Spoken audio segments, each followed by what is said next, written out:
Bonsoir à tous, nous sommes le jeudi 4 décembre et on est ravis de vous accueillir dans le Clubhouse de Girondins TV. Au théâtre ce soir, spéciale conférence de presse dans cette émission puisque à 48 heures de la 17e journée de Ligue 1, vous le savez, la conférence de presse se tient ici sur la plaine des sports du Haillan et dans quelques instants, vous entendrez les échanges entre les journalistes présents et notamment Willy Sagnol, Nicolas Pallois et Henri Cévé. On reviendra aussi sur le match nul obtenu par les Girondins de Bordeaux. C'était hier soir à Metz avec un large résumé des occasions ou pas, ou presque, ou pas beaucoup quand même d'occasions, pour être tout à fait honnête, à vous montrer dans cette émission.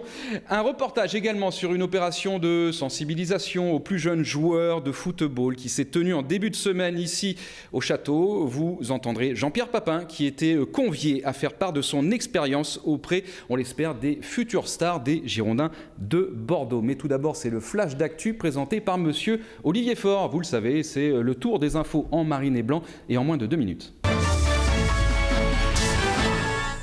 Bonjour Emmanuel, bonjour à tous, ravi de vous retrouver pour les dernières infos des Girondins de Bordeaux. On revient bien sûr sur le match nul hier soir des Marinés Blancs du côté de Metz, 0-0. Bordeaux qui a perdu une place au classement et qui se retrouve 5e. Il reste encore un match ce soir, Lyon-Reims. En cas de victoire lyonnaise, Bordeaux perdra encore une place. Prochain match pour les hommes de Willy Sagnol, ce sera ce samedi soir à domicile avec la réception de Lorient, donc à Chabandelmas, coup d'envoi de la rencontre à 20h. Et puis notez qu'un Bordelais est sous la menace d'une suspension au prochain carton jaune. Il s'agit de Wabi Kazri qui a écopé d'un avertissement hier soir. Kazri donc sous la menace, mais uniquement ce week-end face à Lorient. Et puis les Bordelais qualifiés pour la CAN sont fixés. Le tirage au sort a eu lieu.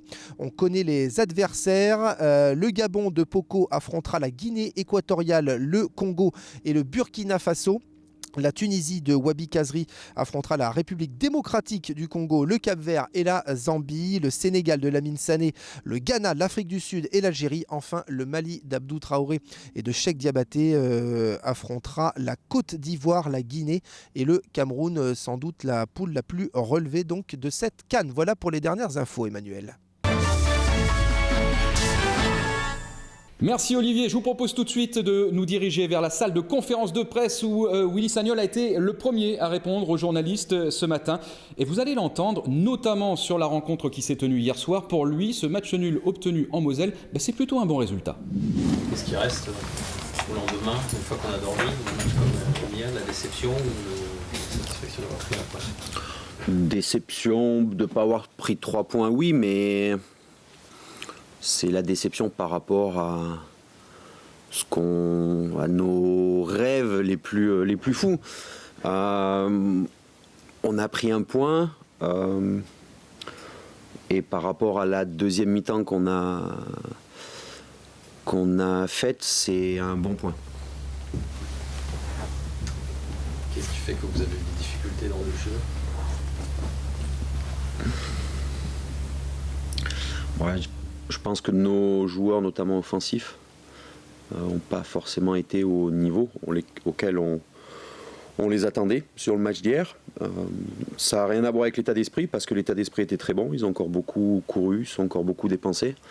Mais c'était plus dans la justesse technique où on a eu des difficultés. À l'image de Thomas Touré, vous l'avez dit après le match, qui a du mal à enchaîner parce que c'est un jeune joueur encore. C'est normal. Voilà, c'est ça. Et hier, on a vu qu'il était un peu plus en difficulté que d'habitude, qu'on l'a rarement vu comme ça depuis le début.